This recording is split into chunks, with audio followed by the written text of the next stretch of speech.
Me llamo Teresa Luis, tengo 43 años. En el funeral de mi papá, mi propia madre se paró frente a unas 200 personas y cámaras de noticias y dijo que mi hermana Heather era su verdadera hija, la única que lo cuidó. La única que de verdad lo sacrificó todo mientras los demás no hicimos nada. La iglesia estalló en aplausos. Heather lloró perfecto frente al micrófono mientras en una pantalla gigante pasaban 20 fotos de ella agarrándole la mano a mi papá. Yo no salía en ninguna. Yo me había gastado mis últimos $186,000, todo lo que tenía y todo lo que pedí prestado, para mantenerlo con vida durante 7 meses durísimos. Trabajé en 2 empleos. Hacía viajes de 6 horas en tren, ida y vuelta, 3 veces por semana. Estuve ahí 184 días. Heather fue 12 veces. Y luego convirtió su muerte en un libro y un trato con Netflix por $210,000, robándose toda mi historia. Yo estaba sentada atrás, como si no existiera. Entonces Sam Kowalski, compañero de guerra de mi papá durante 56 años, se levantó con un teléfono y le dio play.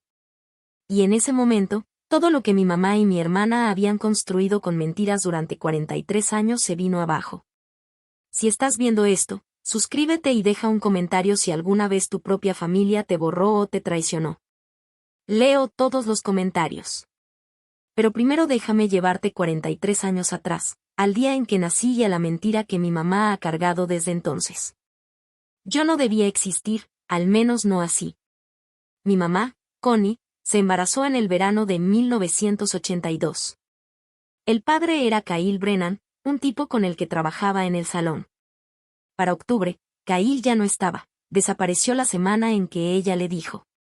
Tenía 27 años, estaba sola y el embarazo ya se notaba. Conoció a mi papá, Art Lewis, en una fiesta navideña de veteranos en diciembre. Él tenía 31, era veterano de Vietnam y trabajaba en la oficina de correos. Tranquilo, responsable. Ella le dijo la verdad en febrero. Tenía 7 meses de embarazo y estaba desesperada. Aún así, Art se casó con ella el 3 de febrero de 1983, en una boda civil sin familia. Yo nací 11 días después. Las cuentas eran obvias, pero nadie decía nada. Una vez, cuando yo tenía como 10 años, mi papá me dijo, no importa de dónde vienes, importa que estás aquí. Mi mamá nunca dijo algo así, jamás. La diferencia se volvió muy clara mientras crecíamos. A Heather le regalaban bicicletas nuevas en sus cumpleaños, y a mí me daban cosas usadas de los vecinos. Yo sacaba buenas calificaciones cada semestre y mi mamá solo decía, qué bien, Teresa, y cambiaba de tema. Pero cuando Heather entró al equipo de porristas, toda la casa lo celebró con una carne asada y un pastel que decía nuestra estrella. En la pared de la sala había 15 fotos enmarcadas de Heather en cada etapa, sus primeros pasos, su graduación de kinder, el baile de graduación. De mí solo había 3, y en todas salía de casualidad, en fotos grupales. Cuando los vecinos preguntaban por nosotras, mi mamá hablaba emocionada de Heather, es muy talentosa, salió a su papá. Luego me miraba a mí y cambiaba el tema. Dejé de preguntarme por qué me veía diferente. Ya lo sabía. A los 13 años, ya había aprendido a ser invisible. Ese año, mi mamá se olvidó por completo de mi cumpleaños. El año anterior le había hecho a Heather una fiesta enorme de 16, con salón rentado, DJ y 200 invitados. Al día siguiente se lo recordé y ella lo dejó pasar como si nada. Ay, hija, tú eres muy independiente, no necesitas tanto alboroto. Yo sonreí y dije que estaba bien, pero por dentro algo se me endureció. Ese dolor callado me acompañó hasta la adultez y cambió la forma en que quise a la gente, siempre con cuidado y sin esperar demasiado. Por eso, cuando mi papá se enfermó, no lo dudé ni un segundo. Una parte de mí llevaba toda la vida esperando una oportunidad para demostrar que sí pertenecía. 4 años después nació Heather, la hija de verdad, la de los ojos azules de Art y su carácter tranquilo, la que mi mamá podía mirar sin recordar su peor error. Yo entendí esa diferencia desde muy chica. A Heather le tocaban los asientos de primera fila en las obras de la escuela, a mí me decían a ver si alcanzamos a ir. En la sala había 15 fotos enmarcadas de todos sus momentos importantes, de mí, Solo 3, y en todas salía de casualidad en fotos grupales. Cuando los vecinos preguntaban por nosotras, mi mamá se emocionaba hablando de Heather, es muy talentosa, salió a su papá. Luego me miraba rápido y cambiaba el tema. Dejé de preguntarme por qué me trataba diferente, porque en el fondo ya sabía la respuesta. Heather creció siendo la favorita, porrista, reina de la escuela, se casó con Brian Morgan, un dentista, a los 26.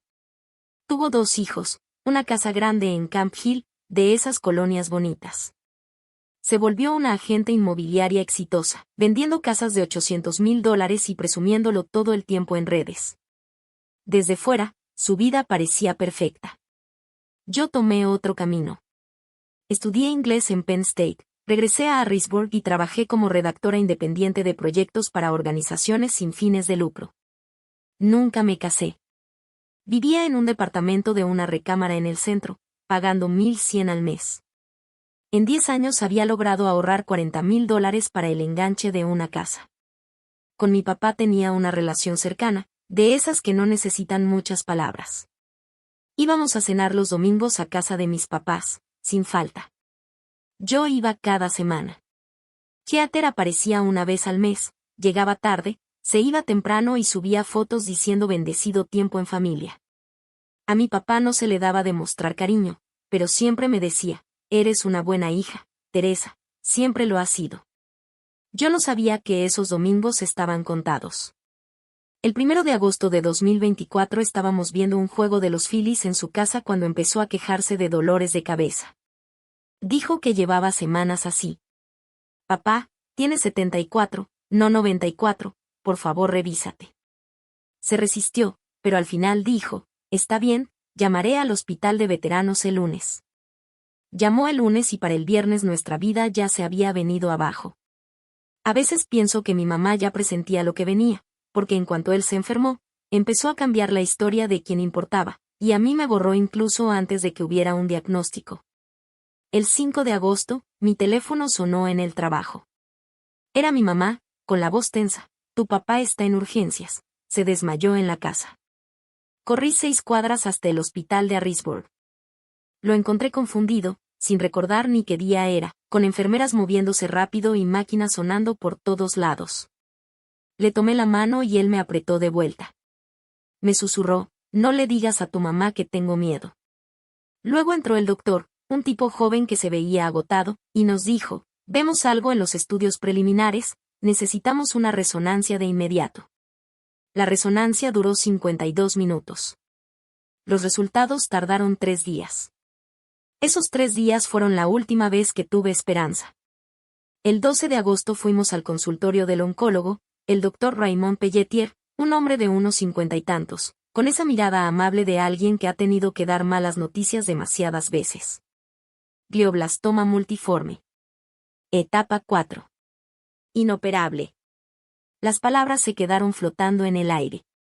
La primera pregunta de mi papá fue, ¿cuánto tiempo? El doctor respondió, con tratamiento, quizá 1 año. Sin él, meses. Mi mamá preguntó, ¿y cuánto cuesta el tratamiento?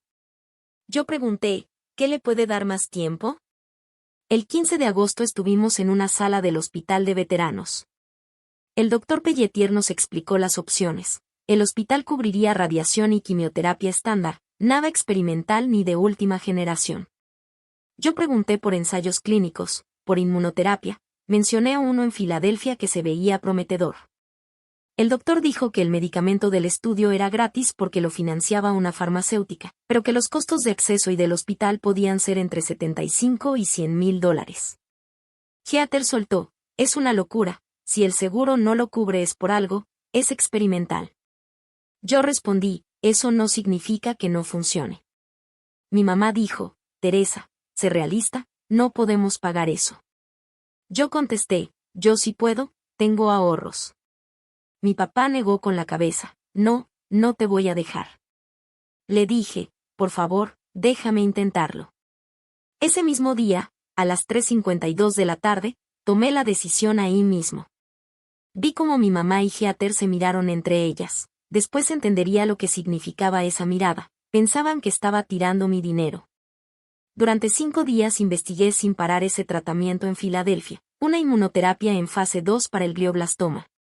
Los resultados eran modestos, pero mejores que lo tradicional, una media de supervivencia de 14 a 16 meses en lugar de 9 a 11.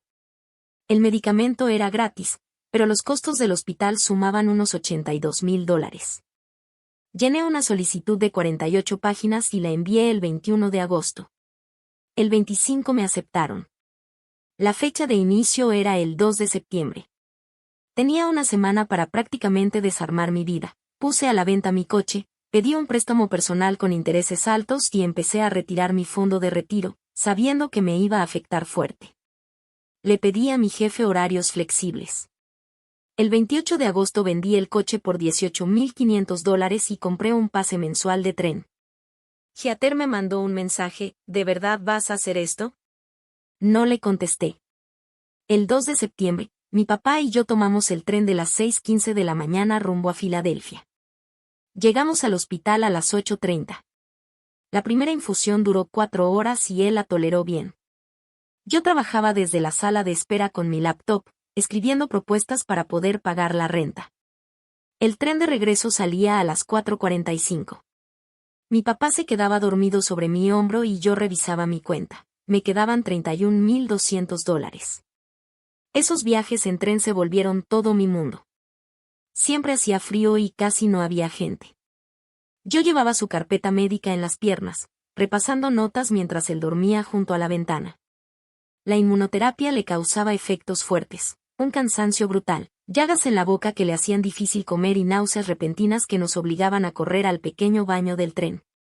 Algunos días regresábamos y él estaba tan débil que no podía ni caminar todo el andén. Yo tenía que sostenerlo casi cargándolo hasta el taxi, con la espalda ardiendo del esfuerzo.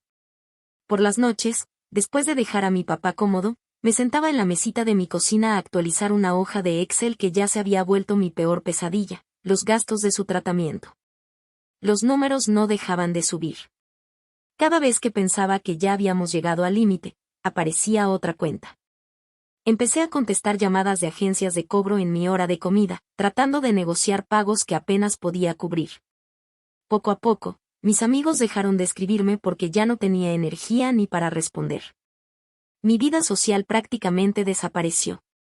El único contacto constante con otras personas, fuera del trabajo y de mi papá, eran los clientes habituales de Applebee's, que a veces me dejaban un poco más de propina al verme tan cansada.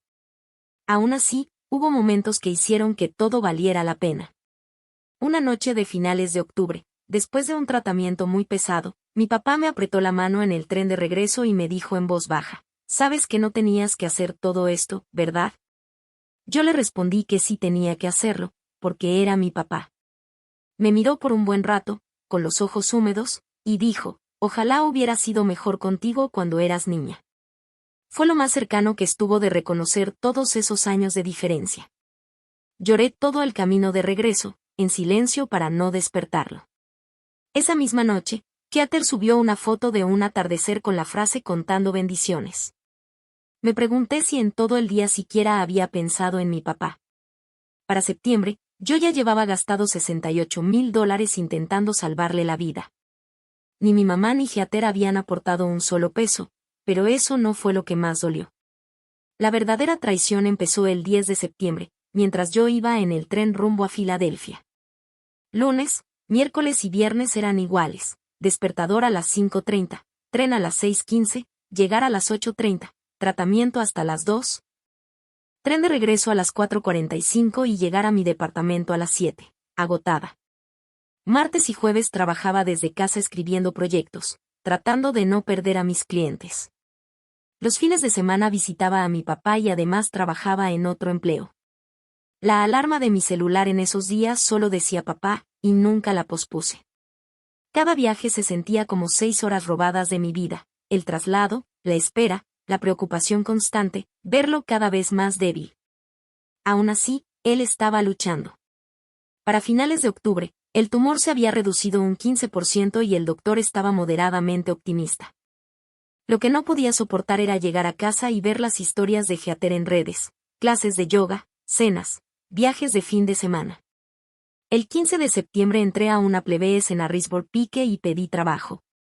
El gerente vio mi currículum y me dijo, «Está sobrecalificada para esto». Le respondí, «Necesito las horas». Empecé el 20 de septiembre, viernes y sábados de 5 a 11 de la noche, ganando $11 por hora más propinas, unos 180 a 220 el fin de semana. En mi primer turno tiré una charola con bebidas y terminé llorando 3 minutos en el congelador, pero salí otra vez con una sonrisa. Una noche de octubre, unos clientes me reconocieron. «¿No trabajas en la organización sin fines de lucro?». Les dije, «Solo me gusta mantenerme ocupada». Pero el dinero se iba como agua. El acceso al tratamiento costó $82,000 el 1 de septiembre. Cada ciclo de inmunoterapia, $19,000. Cargos adicionales del hospital, $7,000 al mes. El tren, $680 mensuales.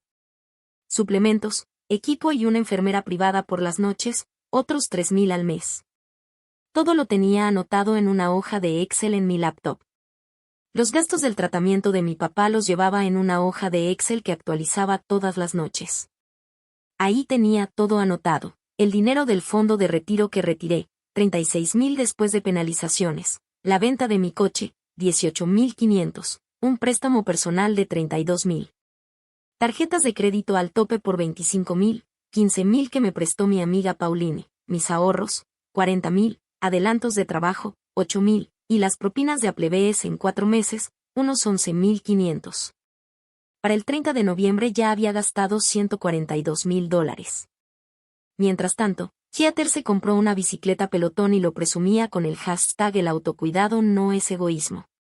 Entre septiembre y noviembre, visitó a mi papá exactamente 8 veces, cada visita de 1 hora más o menos.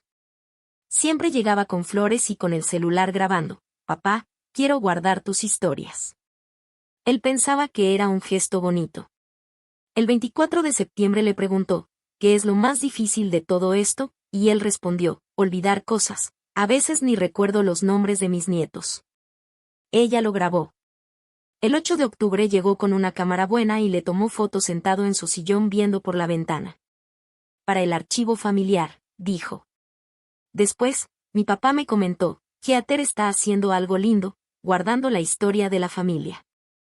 Yo solo le dije, «Qué bueno, papá». No sospeché nada, ¿por qué lo haría? El 15 de noviembre, ella subió una foto de él con la frase, «La lucha de mi héroe sigue, estoy documentando cada paso», y recibió más de 1,000 likes. El 22 de octubre, la resonancia mostró que el tumor se había reducido un 15%. Mi papá tenía más días buenos, estaba lúcido, hacía bromas, comía mejor. Me dijo, «Tal vez tu plan loco sí está funcionando». El 25 de octubre fue su mejor día. Lo llevé al bar de Sam, su mejor amigo desde Vietnam. Se tomó una cerveza, contó historias de guerra y se rió como no lo hacía desde hacía meses. Sam nos tomó una foto, es la única que tengo de esos 7 meses donde se le ve realmente feliz. Yo no sabía que nos quedaban solo 6 semanas. A mediados de noviembre, el tumor empezó a crecer otra vez. La inmunoterapia dejó de funcionar, este tipo de cáncer se adapta, se vuelve resistente. El 28 de noviembre, el doctor nos dijo, «Lo siento, ya no hay nada más que podamos hacer médicamente. Es momento de enfocarnos en su comodidad y calidad de vida». Pregunté cuánto tiempo quedaba. Semanas, quizá 1 o 2 meses. El 18 de diciembre tomé la decisión más difícil, dejar el tratamiento y pasar a cuidados paliativos. El 24 de diciembre, en Nochebuena, mi papá volvió a casa. Instalamos una cama en la sala. Pagué a una enfermera privada con mi última tarjeta de crédito, $8,000. Heather fue 45 minutos, llevó una flor de Nochebuena, abrazó a mi papá y le susurró algo al oído. Después supe que le dijo, «Gracias por las historias, papi». El 31 de diciembre hice la cuenta final, $186,000. Todo lo que tenía, todo lo que pude pedir prestado, todo lo que gané trabajando en 2 empleos durante 4 meses. Esos gastos le dieron a mi papá 7 meses más. El tumor respondió al inicio, tuvo semanas buenas, llegó a pasar Acción de Gracias y Navidad. Mi amiga Pauline me preguntó, ¿valió la pena? Yo le dije, cada centavo. La víspera de Año Nuevo me senté junto a la cama de cuidados paliativos de mi papá. Él estaba dormido. Le tomé la mano y pensé, lo volvería a hacer sin dudarlo. Lo que yo no sabía era que, mientras yo hacía cuentas de lo que me costó mantenerlo con vida, Heather hacía cuentas de lo que podía ganar vendiéndolo. Para enero de 2025 yo ya no tenía ahorros, no tenía coche, debía $57,000 y me quedaban quizás 6 semanas con mi papá. Heather, en cambio, tenía $153,000 en el banco por acuerdos que yo ni siquiera sabía que existían y apenas estaba empezando. Todo empezó el 28 de septiembre de 2024. Mientras yo iba en el tren rumbo a Filadelfia, Heather estaba en una videollamada con Vanessa Morton, una agente literaria en Nueva York. Yo no tenía idea de eso. Su propuesta era clara, es como When Breast Became Cancer mezclado con The Brick Hour, la historia de una hija cuidando a su padre con cáncer terminal. Pero él es veterano de Vietnam, un héroe de clase trabajadora, y yo estoy documentando todo en tiempo real. La agente le dijo, esto vende muchísimo ahora. Memorias de una hija millennial cuidando a su papá baby boomer, ese es el punto exacto, ¿tienes material? Heather respondió, he grabado nuestras conversaciones, sus historias, sus miedos, todo. ¿En qué etapa está tu papá?, le preguntaron. Meses, quizás 6, dijo ella. Entonces tenemos que movernos rápido, contestó la agente. El 5 de octubre Heather mandó una propuesta de 60 páginas. Hablaba del sacrificio de una hija, solo que el sacrificio no era el suyo, era el mío disfrazado. El 8 de noviembre le ofrecieron contrato con Berkshire House Publishing, $85,000 de adelanto, pagos en 3 partes, publicación en septiembre de 2025. Heather preguntó, ¿mi papá no sabe nada, debería decirle? Le respondieron, eso depende de ti, algunos autores prefieren privacidad. Ella dijo, creo que esperaré, no quiero estresarlo, no está bien. El 15 de noviembre firmó. El primer pago llegó el 20 de noviembre, $28,500. Esa misma semana yo estaba maxeando mi tercera tarjeta para pagar enfermeras en casa. Ese mismo día la agencia la volvió a llamar. Ahora una productora quería los derechos para televisión, Cascade Productions, con respaldo de Netflix.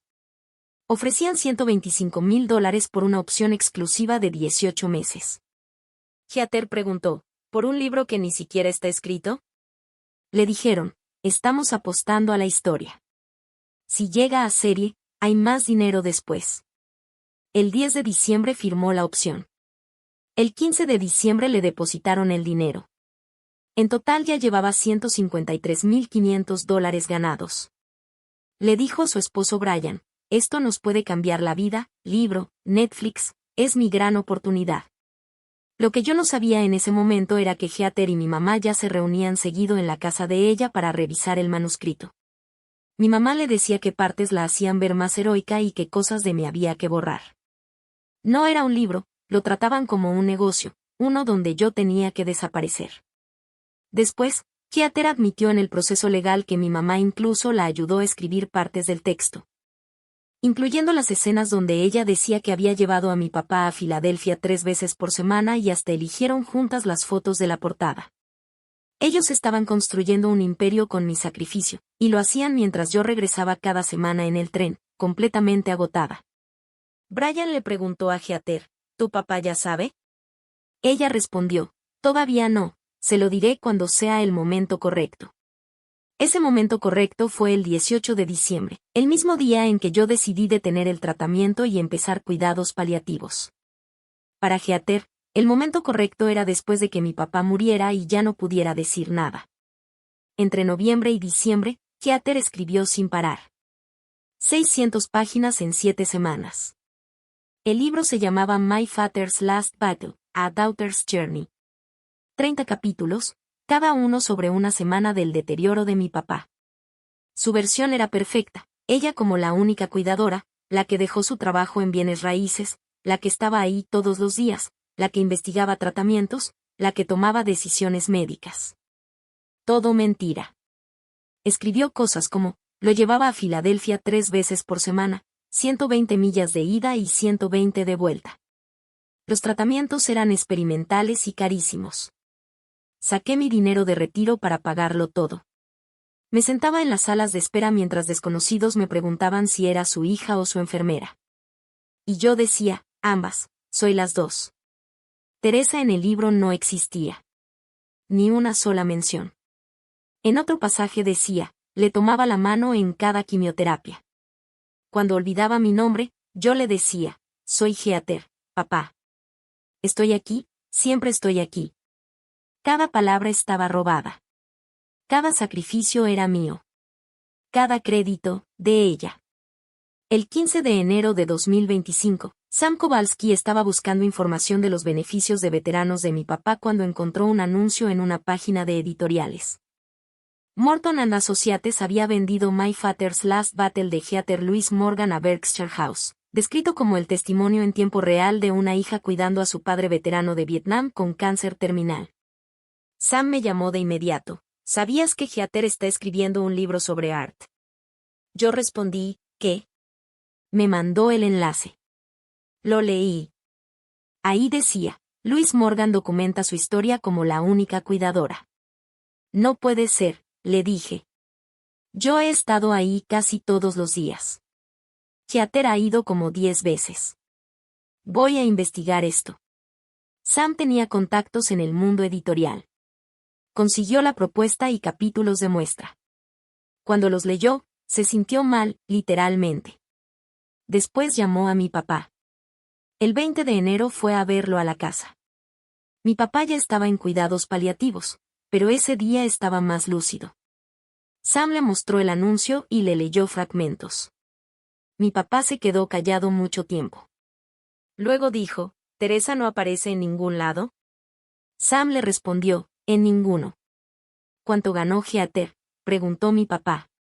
$85,000 más derechos para cine. Se quedó en silencio unos minutos más. Luego dijo, tráeme un teléfono, de los nuevos, con cámara. Sam le preguntó, ¿qué estás pensando? Y él contestó, estoy pensando que necesito grabar algo antes de que ya no pueda. Heather está vendiendo una historia que no es suya. Teresa ni siquiera sabe esto, ¿verdad? No. Mi papá respiró hondo, me estoy muriendo, Sam, y cuando me muera van a reescribir todo. No voy a dejar que borren a Teresa. No después de lo que ella hizo por mí. El 22 de enero, Sam le compró un iPhone 14 en la Apple Store y se lo configuró. El 25 de enero, Sam recibió el manuscrito completo, las 600 páginas. Lo leyó de una sola vez en su bar, después de cerrar.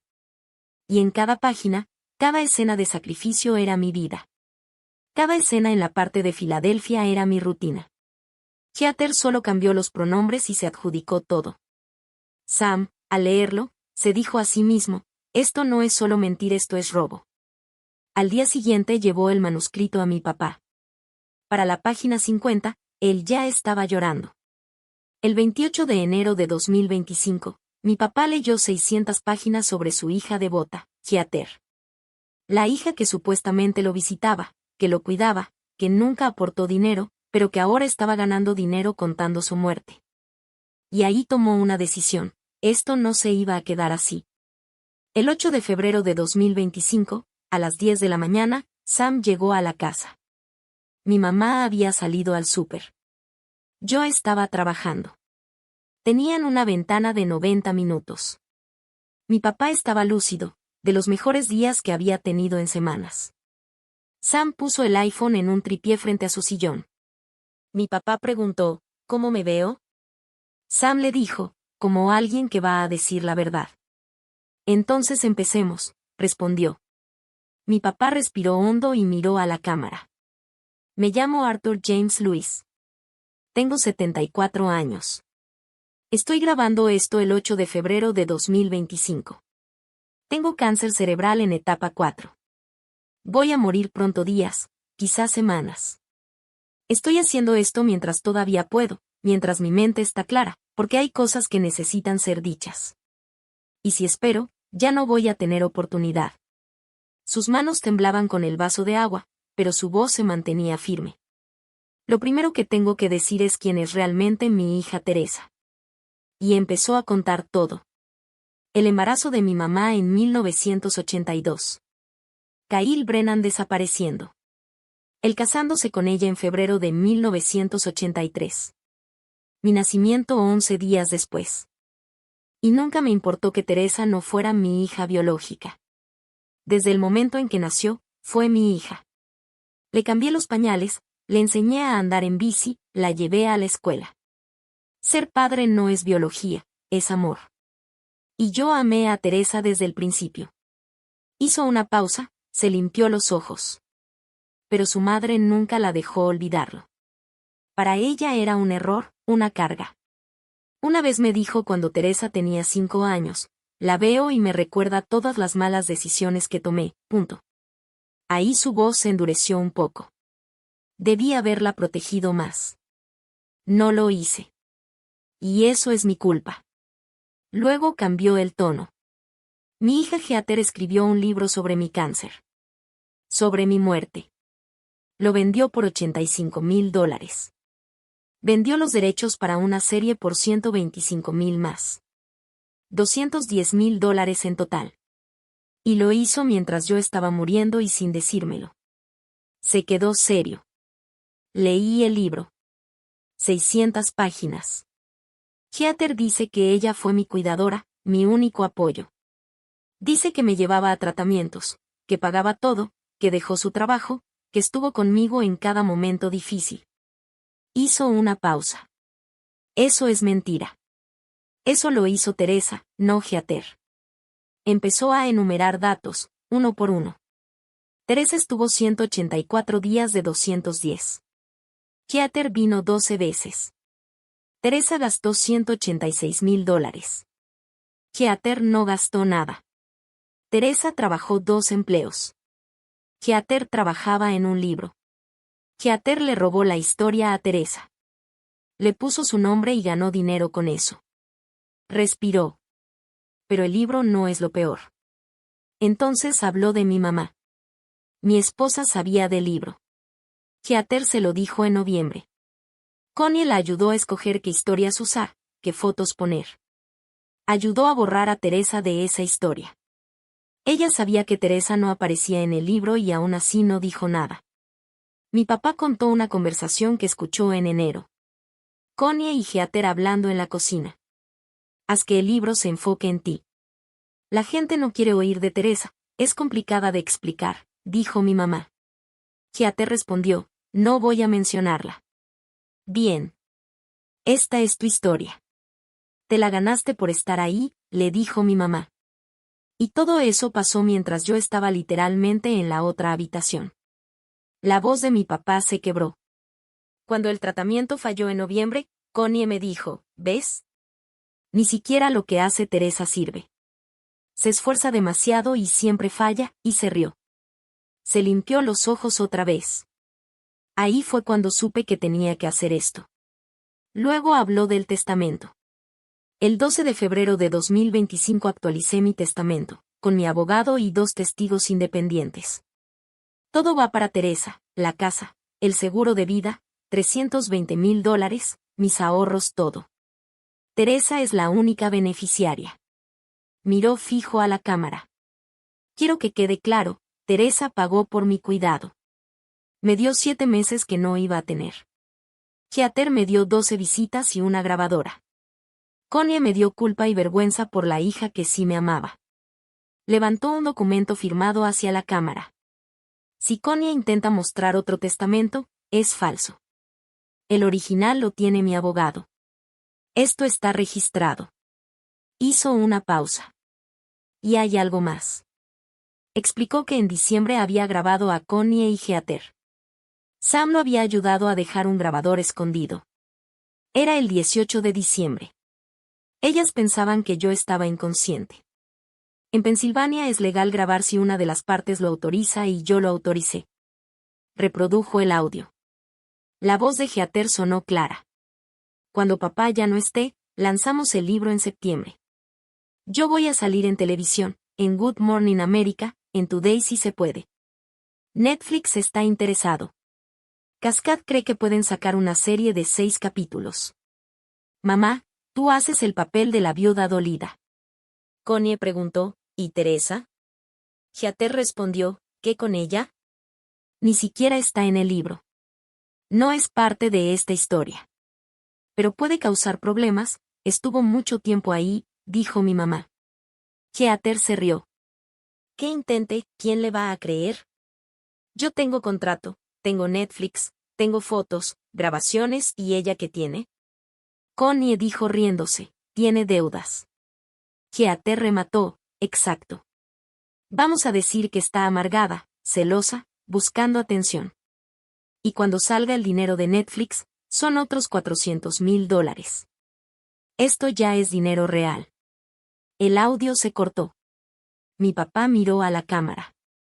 Ese audio va a estar adjunto a este video. Luego su voz bajó. Teresa, si estás viendo esto, y Sam, como te pedí, tienes que mostrar esto en mi funeral, necesito que escuches algo. Tragó saliva. Tú eres mi hija. La sangre no hace a la familia. El amor sí. Me amaste cuando me estaba muriendo. Me amaste cuando te costaba todo. Me amaste cuando nadie estaba viendo, cuando no había cámaras, cuando no había libro ni dinero de por medio. Las lágrimas ya le corrían por la cara. Me diste 7 meses. Me diste esperanza. Me diste dignidad. Cuando yo ya no podía controlar mi cuerpo, tú me limpiabas sin hacerme sentir vergüenza. Cuando olvidaba tu nombre, tú sonreías y me decías, soy Teresa, papá. Estoy aquí. Mi papá se limpió los ojos. Perdón por no protegerte de tu madre. Perdón por no defenderte más. Perdón por dejarte crecer sintiendo que no era suficiente porque siempre lo fuiste. Siempre fuiste suficiente. Eres todo para mí. Hizo una pausa. Todo lo que tengo es tuyo, la casa, el seguro, todo. Te lo ganaste, no por la sangre sino por ser mi hija. Luego su voz cambió, más firme por última vez. Heather, si publicas ese libro con mentiras, Teresa tiene base legal para demandarte por fraude, difamación y enriquecimiento indebido. Esto lo dejo grabado como evidencia. Miró directo a la cámara. A todos los que van a ir a mi funeral, gracias por venir. Perdón que tengan que enterarse así, pero no les iban a decir la verdad. El video terminó. 8 de febrero de 2025, 11:18 de la mañana. Duración, 18 minutos con 22 segundos. Mi papá entró en coma 20 días después. Ya no volvió a hablar, pero tampoco hizo falta, ya había dicho todo. 18 de marzo de 2025, 6:22 de la mañana mi papá murió. Yo le estaba sosteniendo la mano. 22 de marzo. El funeral en la iglesia de Santa María. Llegué temprano, 8:30. El director de la funeraria me dejó un momento a solas con el ataúd cerrado, como él lo pidió. Me senté ahí unos 20 minutos, toqué la madera y le dije en voz baja, cumplí tu promesa, papá, te di tiempo. Metí una foto pequeña en el borde del ataúd, donde nadie la iba a ver, la foto del bar de Sam, el 25 de octubre, su mejor día. No sabía que mi papá también me había dejado algo a mí. 9:15 de la mañana llegó Heather con Brian, sus 2 hijos y un equipo de noticias de ABC, camarógrafo, reportera, sonido. Vestido negro de $800, perlas, maquillaje perfecto. La reportera, Jenny Walls, dijo, grabaremos tu entrada con los invitados y luego tu discurso. Heather respondió, preparé unas lecturas de mi próximo libro, ¿está bien? Perfecto, muy emotivo, le dijeron. Le entregó al director una USB, es el slideshow de mi papá y yo, pónganlo durante la ceremonia. 20 fotos aparecieron en la pantalla de la iglesia. Yo estaba afuera, en el estacionamiento, viendo todo desde lejos. Heather abrazaba a la gente mientras las cámaras captaban cada lágrima. Había convertido el funeral de nuestro papá en su audición para la fama. La iglesia de Santa María tenía capacidad para 250 personas. Ese día llegaron 200. Primera filas, familia. Medio, compañeros del sindicato postal, con su tristeza callada. Va a hospital. Atrás, 15 veteranos de Vietnam en uniforme. Amigos de Sam, vecinos, prensa en el balcón. El acomodador me dijo, tu familia puede sentarse adelante. Estoy bien aquí atrás, le respondí. Me senté en la última fila. Desde ahí lo veía todo. Frente al altar, la pantalla con las fotos de Heather y mi papá. Vacaciones, Navidad, hospital, todo armado como historia perfecta. Yo no aparecía en ninguna. 9:45 llegó mi mamá. Vio las fotos y sonrió. Ella misma había ayudado a elegirlas. 10 comenzó la misa. Lecturas, oraciones, comunión. Después dijeron, ahora escucharemos a la familia de Arthur. Mi mamá habló primero. 3 minutos, plano, sin emoción. Art fue un buen hombre, veterano, trabajador postal, esposo por 42 años, luchó hasta el final. Sin emoción. Heather se levantó, caminó hacia el púlpito y las cámaras la siguieron. Ajustó el micrófono con calma. Mi papá era mi héroe. Su voz se quebró justo en el momento exacto, como si lo hubiera ensayado. Estos últimos 7 meses, verlo luchar, cuidarlo todos los días me enseñaron lo que es la verdadera fuerza. Lo llevé a sus tratamientos. Le tomé la mano en el dolor.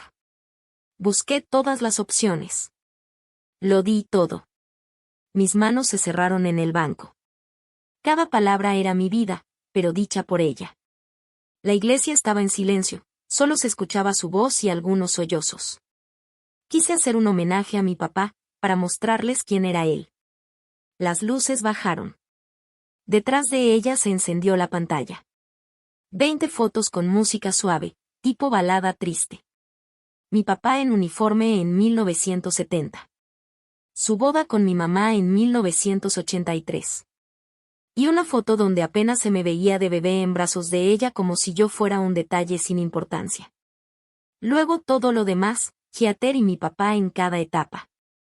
Hospital, Navidad, vacaciones, sonrisas armadas.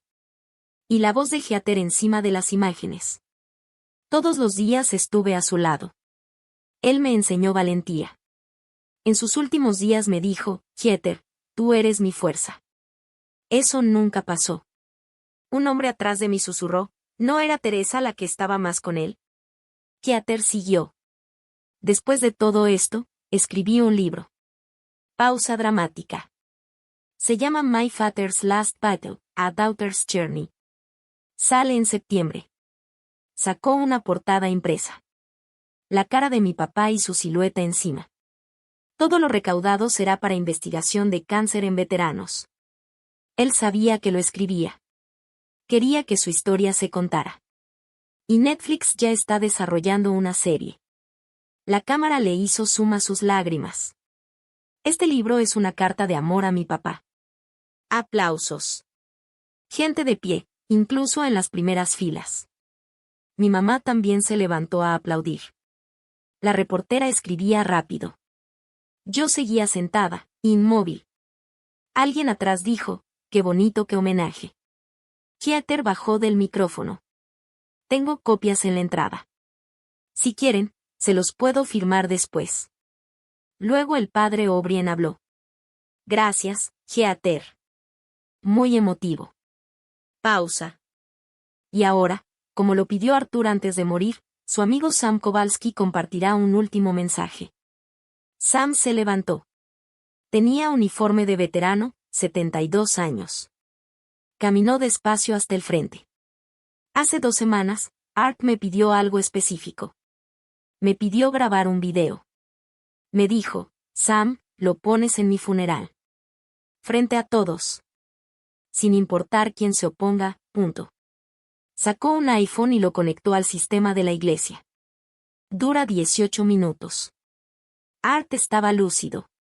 Su doctor confirmó que podía decidirlo. Yo estuve como testigo. Miró a todos. Lo que van a ver es su testimonio final. Su verdad. Grabado el 8 de febrero de 2025. Mi mamá se levantó a medias. Sam, esto no es apropiado. Sam la interrumpió, seco. Siéntate, Connie. Era su deseo. El padre lo aprobó. Y van a querer escuchar esto. Presionó play. La cara de mi papá apareció en la pantalla. La iglesia entera se quedó en silencio.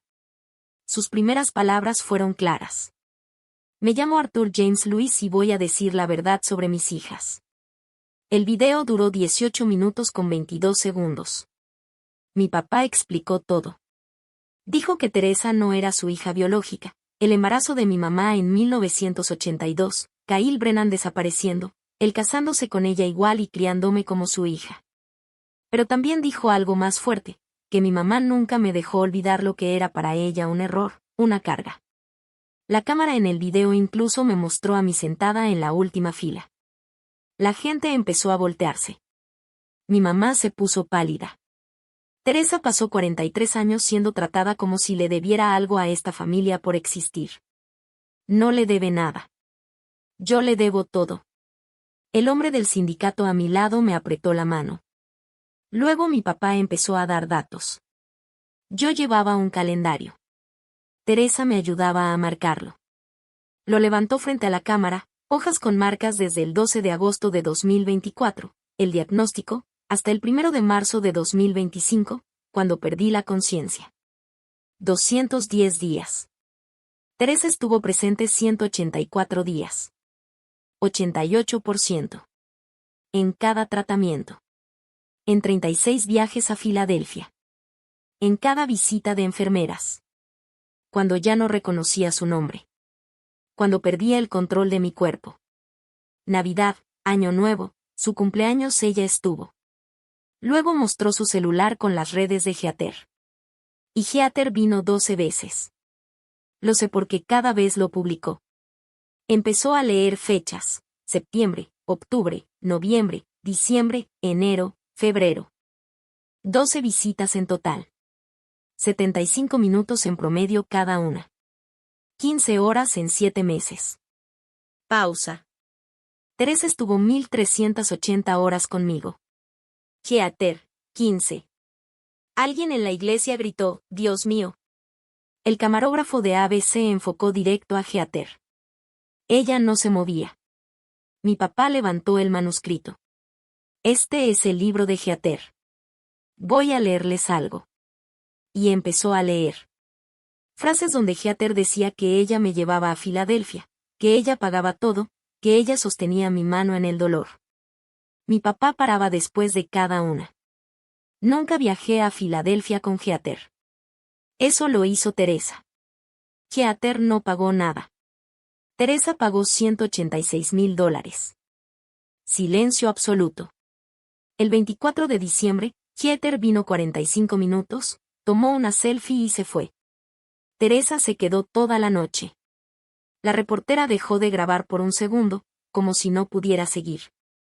Todo sacrificio en ese libro es de Teresa. Heather se lo robó. Le puso su nombre y lo vendió por $210,000. Luego explicó el contrato, el adelanto de $85,000, los $125,000 del acuerdo para cine. Ella nunca me lo dijo.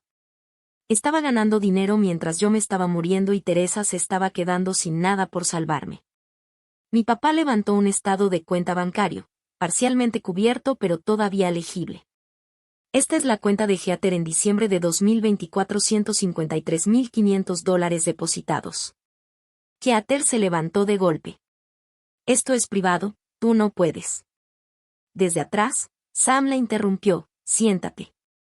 Es legal. El abogado de Art revisó todo. Mi papá siguió, firme. El libro dice que Heather dejó su carrera. Heather ganó $178,000 en 2024. No sacrificó nada, lo convirtió en dinero. El silencio era pesado. Luego dijo. Y ahora les voy a poner algo que Heather y Connie dijeron cuando pensaban que yo estaba dormido. Presionó play. La voz de Heather llenó la iglesia. Cuando papá ya no esté, hacemos el lanzamiento del libro. Good Morning America, Today Show Netflix está interesado. Mamá, tú serás la viuda dolida. La voz de mi mamá. ¿Y Teresa? Heather. Teresa. No es parte del libro. No es parte de esta historia. Pero puede causar problemas, dijo mi mamá. Heather se rió. ¿Qué intente? ¿Quién le va a creer? Yo tengo contrato, Netflix, respaldo ella que tiene. Mi mamá respondió riéndose. Ella tiene deudas. Heather remató. Exacto. Diremos que está amargada. Y cuando llegue el dinero de Netflix, son otros $400,000. El audio terminó. Silencio absoluto. Heather empezó a llorar fuerte. Brian ya no estaba, se había salido durante la grabación. En la pantalla, mi papá volvió a aparecer. Eso es Heather. Ahora les voy a decir quién es Teresa. Su voz cambió, más suave. Teresa, tú eres mi hija. La sangre no hace familia. El amor sí. Me amaste cuando me estaba muriendo. Me amaste cuando te costaba todo. Me amaste cuando nadie te veía. Me diste 7 meses. Me diste esperanza. Me diste dignidad. Estaba llorando. Perdón por no protegerte de tu madre. Perdón por dejarte sentir que no era suficiente porque siempre lo fuiste. Siempre. Eras todo para mí. Todo lo que tengo es tuyo. Te lo ganaste por ser mi hija. Atrás, los veteranos de Vietnam se levantaron en silencio, en posición firme. Yo ya estaba llorando. El hombre del sindicato me abrazó. La voz de mi papá volvió a endurecerse por última vez. Actualicé mi testamento el 12 de febrero de 2025. Teresa es la única beneficiaria. La casa, el seguro de vida, $320,000, ahorros todo. Si Connie muestra otro testamento, es falso. Levantó el documento firmado. Heather, si publicas ese libro, Teresa puede demandarte por ley. Y a todos los que están aquí perdón por enterarse así. Pero si yo no lo decía, nadie lo iba a decir. El video terminó. Pantalla negra. Silencio total. Entonces mi mamá se levantó, caminó hacia la salida sin decir una palabra, sin mirarme, pasó junto a mí como si no existiera y se fue. No regresó. Heather seguía llorando frente al altar. Los hijos de ella con Brian se veían confundidos. Sam desconectó el teléfono, caminó hacia mí y me dio un sobre. Tu papá quería que esto fuera para ti. Me dieron una tarjeta de presentación del abogado Gerald Hutchins. Y un papel escrito a mano por mi papá. Me diste tiempo. Yo te doy libertad. Con amor, papá. La gente empezó a acercarse a mí. Un cartero del sindicato postal me dijo, lo sabíamos, te veíamos cada semana ahí. Un veterano de Vietnam, tu papá era un gran hombre. Crió a una gran hija. Una enfermera del VA, con los ojos llenos de lágrimas, perdón por no haber dicho algo antes. La reportera Jenny le habló a su camarógrafo, corten la transmisión. Esto no se va a emitir. Sam se acercó y me dijo, te amaba, niña. Ese video fue su manera de asegurarse de que todos supieran la verdad. El funeral terminó, pero ya 47 personas estaban grabando con sus celulares. Para la medianoche, el video ya tenía 2 millones de vistas. 22 de marzo de 2025, 11:52 de la mañana. El funeral de mi papá se convirtió en el momento en que todos supieron quién era él, quién era yo y quién nunca fue Heather. A las 2 de la tarde fui con Sam a su bar junto con 6 veteranos de Vietnam. Brindamos por mi papá. Contaron historias. Me reí por primera vez en meses. Mientras tanto, el video ya se estaba esparciendo. Alguien lo subió a YouTube con el título, Veterano moribundo expone el libro falso de su hija en su propio funeral. 15,000 vistas a las 6 de la tarde. Un veterano llamado Curtis dijo, ese hombre era inteligente, sabía exactamente lo que ese video iba a causar. Mi celular explotó, 43 llamadas perdidas, más de 100 mensajes. Lo apagué.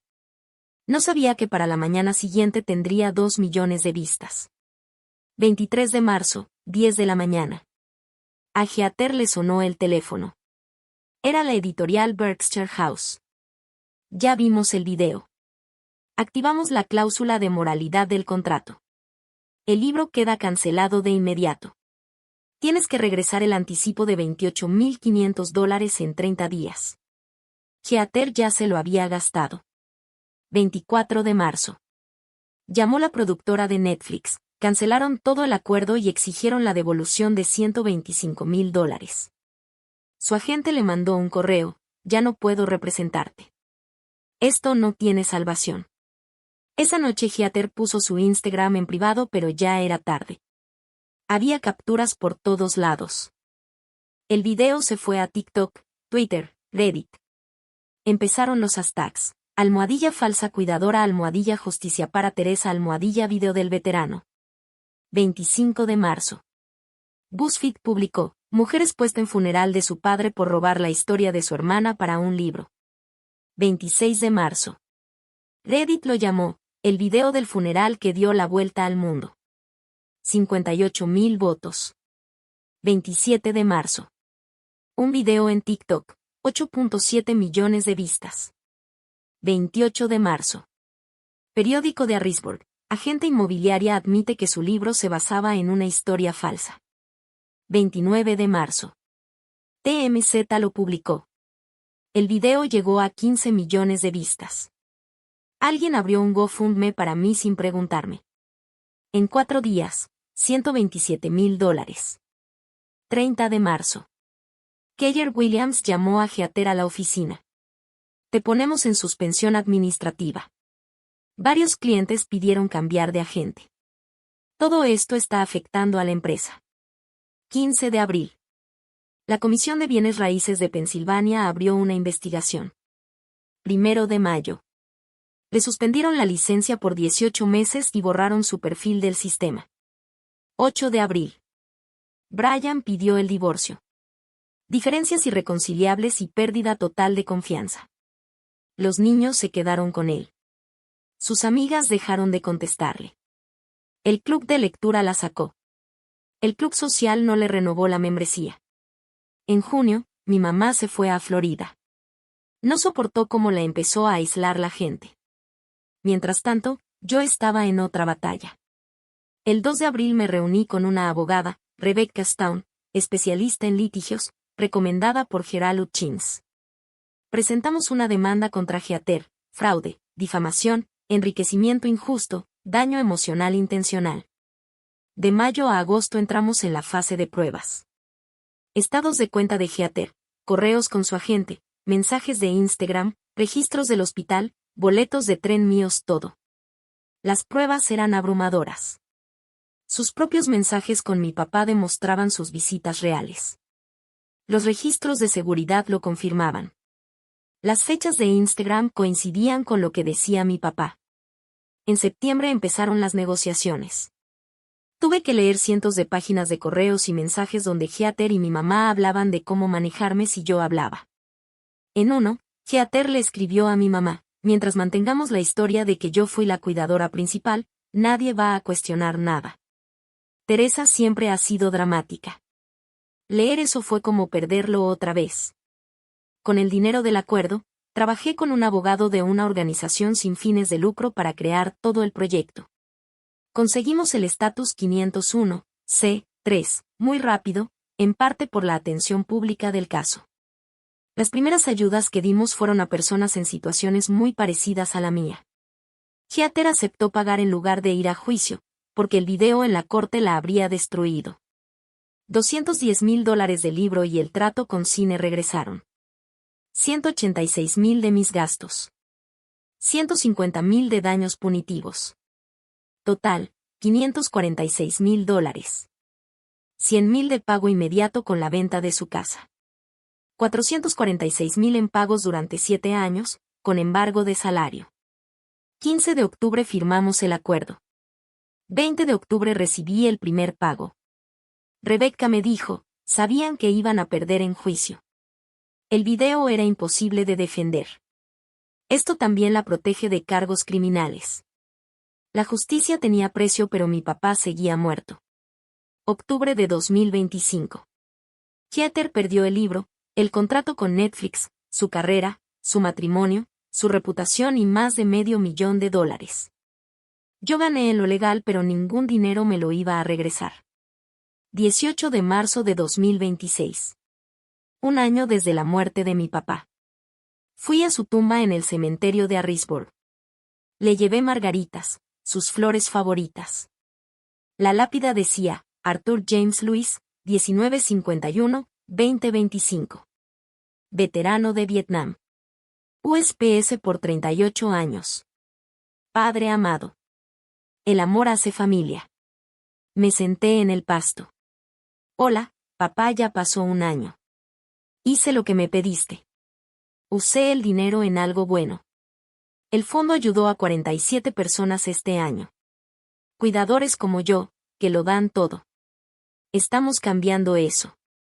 Puse la foto al pie de la tumba, la del bar de Sam su buen día. Creo que estarías orgulloso. Sam dice que me estarías regañando por trabajar tanto. Pero tú me conoces, siempre he tenido algo que hacer. Para enero de 2026 ya había creado una organización, el Fondo Conmemorativo Art Lewis para Cuidadores en Enfermedades Terminales. La misión era simple, apoyo económico para familias que lo dejan todo por cuidar a alguien en fase terminal. Puse $400,000 del acuerdo en el fondo. Con el resto pagué mis deudas, $146,000. El GoFundMe de $127,000 también se fue directo al fondo.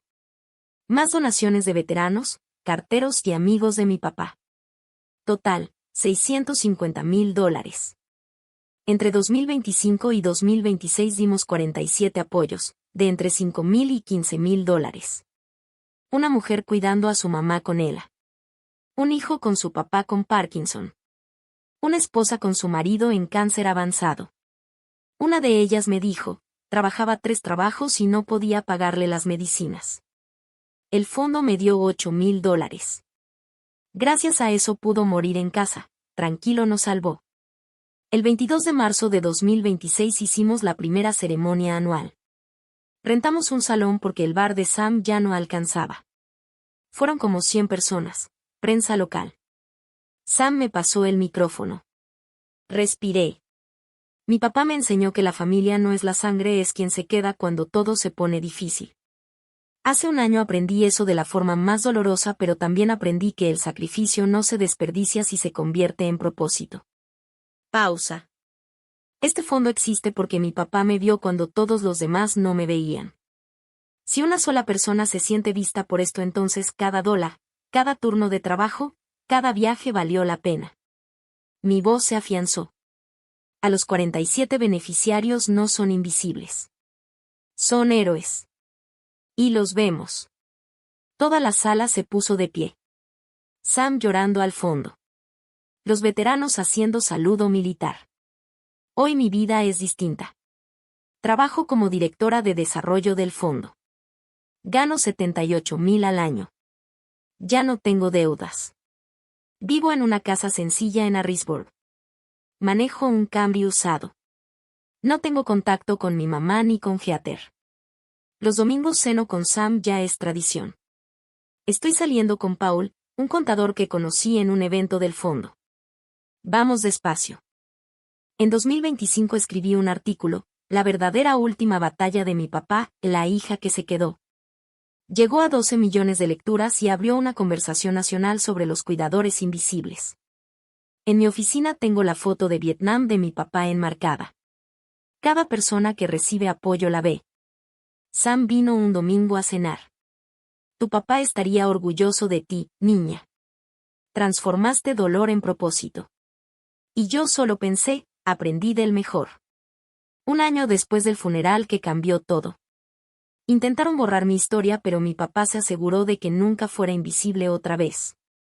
No como la hija que no era suficiente, sino como la hija que fue todo cuando más importaba. Ese es su legado. Y también el mío.